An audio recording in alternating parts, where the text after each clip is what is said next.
Hey, good morning, everybody, and welcome to another daily market report brought to you by Mike Bjork. And happy Friday, everybody. It's November 19th, and we're going to be heading into a nice, hopefully, weekend here and short week next week. But there are a lot of big economic news next week with the GDP revision, with the PCE coming out. That's an inflationary report, probably one of the more the favorites of the Fed because it seems to be a little bit more accurate than the CPI, for example.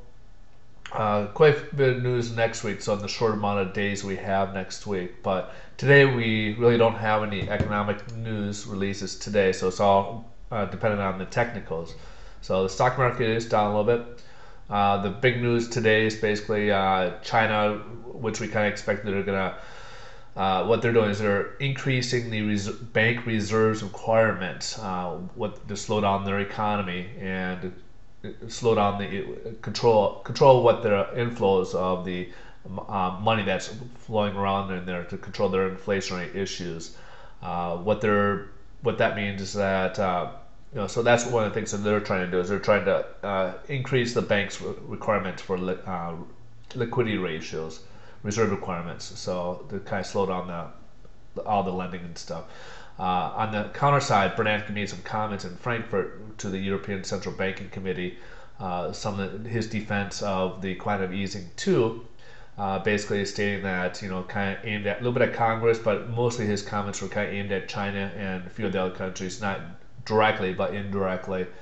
The comments he made towards his critics at home are more or less talking about how the economy is real receptive. It could be very volatile. We could be more people going on unemployment. We need a shot in the arm to be able to get people. Otherwise, we're going to have a very slow growth, and millions and millions of people be out of work for a very long time. We need to get people back to work, and that was part of the reasons his defense with the new quantitative easing here at home.